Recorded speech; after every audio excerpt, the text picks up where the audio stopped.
समान नागरिकता संहिता अधिनियम 2026।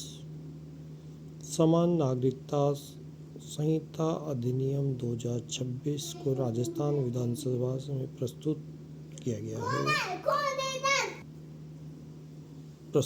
गया है।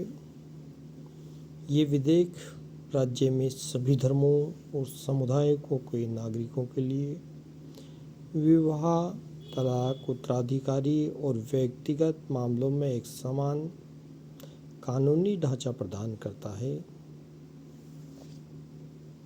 कुल 309 पन्नों और 403 धाराओं वाले इस महत्वाकांक्षी विधेयक को सामाजिक समरसता, लैंगिक समानता और महिला सशक्तिकरण को बढ़ावा देने की दिशा में एक युगांतरकारी कदम बताया गया है। जानिए विधेयक के प्रमुख प्रावधान और इसके पड़ने वाले असर। विधेयक के प्रमुख प्रावधान क्या हैं? राज्य के सभी नागरिकों के लिए विवाह, तलाक, संपत्ति, विरासत, भरण पोषण और गोद लेने वाले जैसे मामलों में अलग अलग पर्सनल लॉ के स्थान पर एक समान नागरिक नियमावली लागू होगी। किसी भी व्यक्ति के जीवन साथी के रहते हुए दूसरा विवाह पूरी तरह से प्रतिबंधित और अमान्य होगा। विवाह संपन्न होने के 60 दिनों के भीतर उसका पंजीकरण करवाना अनिवार्य होगा। नियत समय में पंजीकरण न करने पर 10,000 रुपये तक के जुर्माने का प्रावधान है। विवाहों के लिए पुरुषों की न्यूनतम आयु 21 वर्ष और महिलाओं की 18 वर्ष निर्धारित की गई है। राज्य में लिव इन रिलेशनशिप में रहने वाले जोड़ों के लिए अपनी साझेदारी की शुरुआत और समाप्ति की लिखित सूचना या पंजीकरण करवाना अनिवार्य होगा।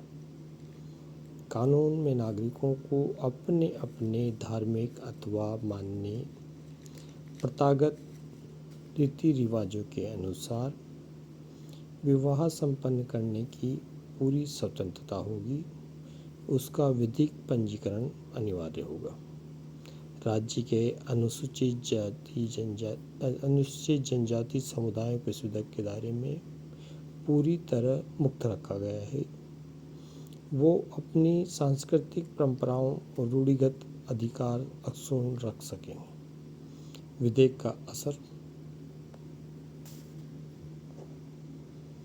कानून विवाह और तलाक के मामलों में महिलाओं को पुरुषों के समान बराबर अधिकार देगा। बराबर के अधिकार की बात करेगा।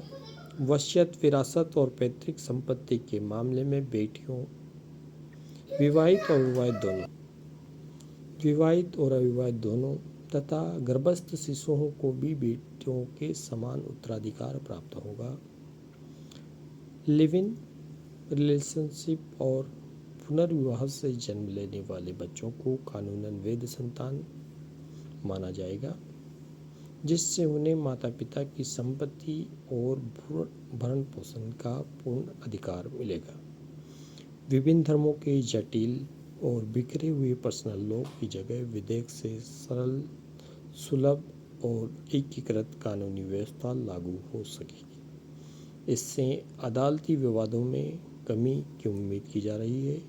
जाति और धर्म के आधार पर नागरिक अधिकारों से भेदभाव समाप्त होने से समाजों में समरसता बढ़ेगी और देश की अखंडता मजबूत होगी।